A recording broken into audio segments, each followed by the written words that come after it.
25 талантливых музыкантов под управлением заслуженного артиста Туркменистана Расула Клычева примут участие на международном фестивале оркестров в Вене.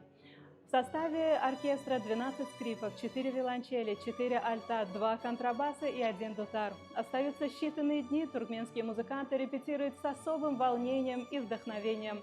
Ну а мы решили заглянуть за кулисы подготовки и узнать, с каким настроением они отправляются на европейскую сцену.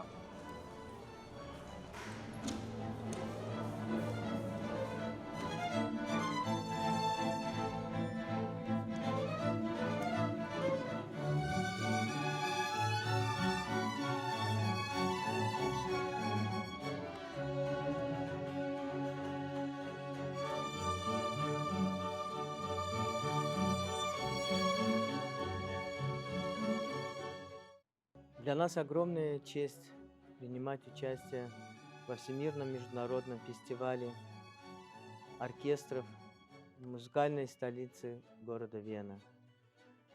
Я бы хотел отметить наш прошлогодний успех, где мы с оркестром завоевали золотую награду в своей номинации камерного оркестра.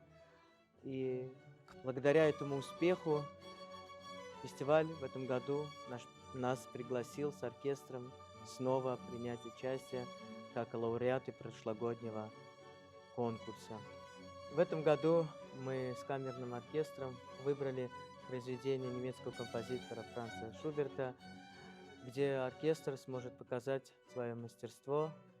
В год мира и доверия я искренне благодарен глубоко уважаемому президенту, герою Аркадагу, за возможность принять участие в этом престижном международном фестивале музыки мира, где примут участие около 400 оркестров со всего мира, и Туркменистан, и туркменская музыка зазвучит